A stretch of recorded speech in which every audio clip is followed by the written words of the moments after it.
নবী বলছেন, আল্লাহ আমার উম্মত যদি জাহান্নামে থাকে আমি কিন্তু জান্নাতে যাব না। আল্লাহ বলছেন আপনি না গেলে তো জান্নাত উদ্বোধনই হবে না। এবার মামলা কি দাঁড়ালো? আল্লাহ পাক বলে যে আমি তাহকামুল হাকিমিন নিজেকে বলেছি, বিচার না করলেও তো জিনিসটা সুন্দর হয় না।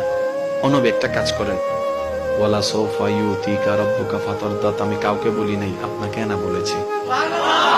ওমা আরসালনাকা ইল্লা রাহমাতাল লিল আলামিন, কারো সম্পর্কে নাজিল করি নাই, আপনাকে দিয়েছি। ওয়ালাল আখিরাতু খায়রুল লাকা মিনাল উলা, কাউকে বলি নাই, আপনাকে বলেছি। আর আমি আল্লাহ ভালো করে জানি আপনি হচ্ছেন উম্মতের দরদি নবী।